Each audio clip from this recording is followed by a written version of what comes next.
તમામ મિશનના સાથીઓને મારા જય ભીમ.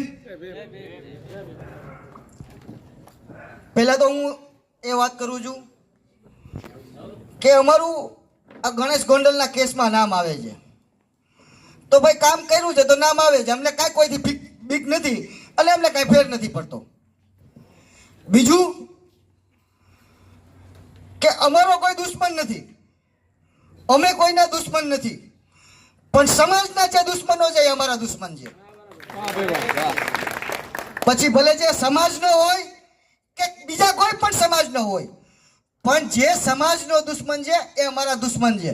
અમે સમાજ માટે કામ કરવા માટે નીકળ્યા છે, અમને કોઈ રોકી નહીં શકે. ગણેશ ગોંડલ હોય કે રાજુ સોલંકી હોય, અમે કોઈના બાપથી બીતા નથી. આ જયરાજ અને ગણેશ કદાચ ગોંડલમાં દબાવતા હશે, પણ એક વખત ધોરાજીની તાકાત જોઈ લે. ધોરાજીની દલિત સમાજ શું છે, કારણ કે આ દલિત સમાજની એકતા છે. જો આવી જ રીતે આમ પૂરા ગુજરાતની અંદર આપણે એક થઈને રહેવું ને, તો કોઈના બાપની દેન નથી કે આપણા સમાજ ઉપર કોઈ આંગળી ચીંધે.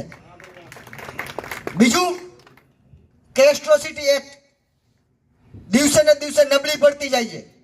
આપણે આ ચિંતાનો વિષય છે ને આજની આ ચિંતન છે આપણી.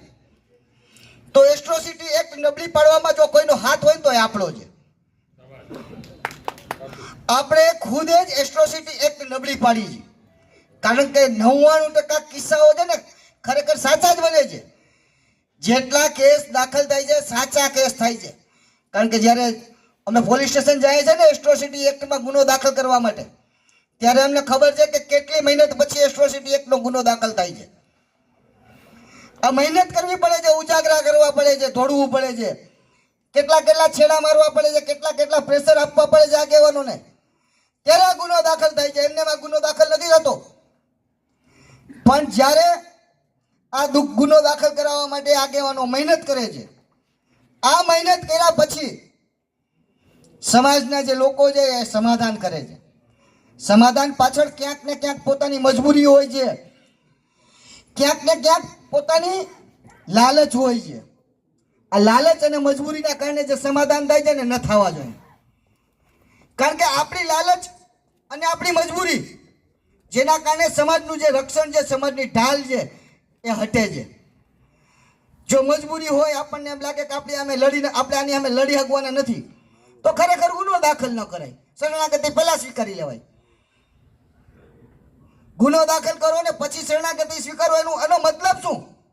એનો મતલબ કે તમે સમાજના દુશ્મન છો, તમે સમાજના રક્ષણના દુશ્મન છો. જે સમાજ ઉપર ગુના દાખલ થાય છે એ સમાજ તમને ખોટા કહે છે, કારણ કે તમે ખરેખર ખોટા નથી, પણ તમારી મજબૂરીના કારણે તમે સમાધાન કર્યા છે, તમારી લાલચના કારણે સમાધાન કર્યા છે. આ બાબતનો એક મારો સુઝાવ એવો છે કે જે એટ્રોસિટી એક્ટના ફરિયાદ દાખલ થવામાં જે મહેનત કરવી પડે છે ને, સરકારને આમ કાયદાની અંદર એટલો સુધારો લઈ આવીને મહેનત ન કરવી પડે ને, તાત્કાલિક જે જોગવાઈ મુજબ કોઈ પણ પૂછપરછ વગર ગુનો દાખલ કરવાનો જે કાયદાનામાની અંદર ઉલ્લેખ છે ને, એ રીતે ગુનો દાખલ થવો છે.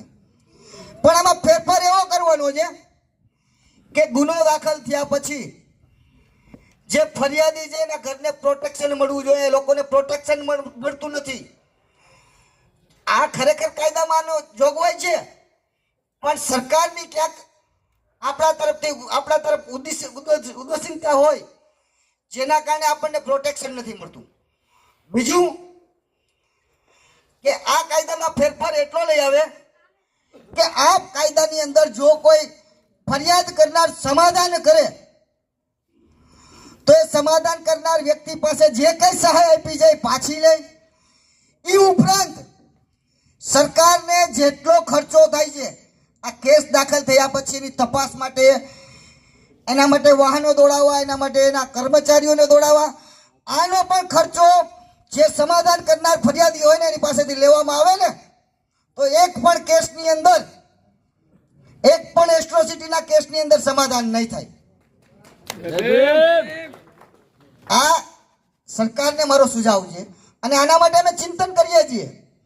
અમે દેવદાનભાઈ એના માટે વિચાર કરીએ છીએ. અમે આજથી લગભગ 1.5 વર્ષ પહેલા એટ્રોસિટી એક્ટના કેસની અંદર જે ટેબલ જામીન મળે છે એ ટેબલ જામીન ન મળે ને એના માટે હાઈકોર્ટમાં જવા માટેની તૈયારી અમારી હાલી છે. આરટીઆઈ મુજબની અમે માંગણીઓ કરી છે. એ અમારી બધી માંગણી જે આરટીઆઈ મુજબની માહિતી માગેલી જે માહિતી આવી છે ને એટલે અમે હાઈકોર્ટમાં જવાના છે. અને અમે સુપ્રીમ કોર્ટ સુધીની તૈયારી કરી રાખી છે. અમે સમાજની ચિંતન કરીએ છીએ, સમાજની ચિંતા કરીએ છીએ, અમારી ખુદની ચિંતા કરતા નથી. અમારી પાસે તો જિંદગી જીવવા માટે પૂરતું છે, પણ જે ગ્રામ્ય વિસ્તારની અંદર જે આપણા ભાઈઓની જે પરિસ્થિતિ છે ને, શિક્ષણ નથી મળતું, રોજગારી નથી મળતી, ક્યાંક ને ક્યાંક બીજા લોકોથી દબાઈને રહેવું પડે છે, આ માટેની અમને ચિંતા છે. એટલા માટે અમે લડીએ છીએ. બાકી અમે જો લડીએ નહીં ને તો અમારા માટે ખાલી અમારા પૂરતું કરવા બેસીએ ને તો અમારે તો કાંઈ ઘટે નહીં ને એટલું છે. પણ દેવદાનભાઈ છે એ છેલ્લા 40 વર્ષથી આમને દોડે છે, પણ ક્યારેક એની પરિસ્થિતિ શું છે તમને ન ખબર હોય, જેની બાજુમાં રહે છે ને એને ખબર છે. એની નજીક રહેવાવાળા છે ને, આંગળી ચીંધવાવાળો તો ચીંધવાના જ છે. ઓલી કહેવત છે કે દ્રાક્ષ ખાટી લાગે, પણ એ દ્રાક્ષ ક્યારે ખાટી લાગે કે જ્યારે તમારો હાથ દ્રાક્ષ સુધી પહોંચે નહીં ને ત્યારે. જો દ્રાક્ષ સુધી તમારો હાથ પહોંચી જાય ને તો એ ખાટી ન લાગે, એ મીઠી થઈ જાય. એવી રીતે અમે જે આ લડાઈ લડીએ છીએ, સમાજ માટે લડીએ છીએ. અમે કોઈના બાપથી બીતા નથી. કોઈ હાથ પગ ભાંગવાવાળા હોય, કોઈ અપહરણ કરવાવાળા હોય, અમે એને ખુલ્લી ચેલેન્જ મારીએ છીએ કે અમે તમારા કોઈના બાપથી બીતા નથી. કારણ કે અમારે મરવું છે, એક જ વાર મરવું છે. અમને ખબર છે કે જ્યારે મોત આવે ને ત્યારે કોઈથી પાછું ઓળવાનું નથી. તો જેનેથી જે થાય ને એ કરી લેવું. અહીંથી ખુલ્લી ચેલેન્જ મારીને કહું છું કે જેનેથી જે થાય એ કરી લેવું. અમે કોઈના બાપથી બીતા નથી. અમે એવા આગેવાનો છે. અમે કોઈ વેચાઈ જાય એવા આગેવાનો નથી. ક્યાંય 5-25 રોટલો ટુકડો મળે અને લઈ લે એવા આગેવાનો નથી.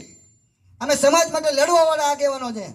અને ખુલ્લી ચેલેન્જ કરીને કહીએ છીએ કે અમારા નામ ઉપર તમે કોઈ સાબિત કરી દો 5 રૂપિયા ક્યાંય. અહીંથી તો ઠીક છે, બીજી કોઈ જગ્યાએથી લીધા હોય એવી જગ્યાએ. જાહેર જીવન તો શું આ જિંદગી છોડી દેવા માટે તૈયાર છે. અને જે લોકો એમ કહેતા હોય કે આગેવાનો 5-25 લઈને બેસી જાય છે, 5-25 તો ઠીક છે, અહીંથી તો ઠીક છે, કોઈ પણ જગ્યાએ એમ કહે ને કે અમે કોઈને બ્લેકમેલિંગ કરીને કે 5 રૂપિયા કમાણા. જાહેર જીવન નહીં, જિંદગી છોડી દેવા તૈયાર છે. લઈ આવજો અમારી સામે. બાકી ઘણા પોતાના 5-25 હારું, પોતાના સ્વાર્થ હારું અમારી વિરુદ્ધમાં વિડીયો મૂકે છે, સમાજની વિરુદ્ધમાં વિડીયો મૂકે છે. એક વખત ભાઈ આ વિડીયો છે ગણેશ ગોંડલ ને રાજુના પ્રકરણની અંદરના વિડીયો છે સોશિયલ મીડિયામાં છે ને, એની કોમેન્ટો વાંચજો એટલે ખબર પડશે અમે કેવા છે ને સામેવાળા કેવા છે.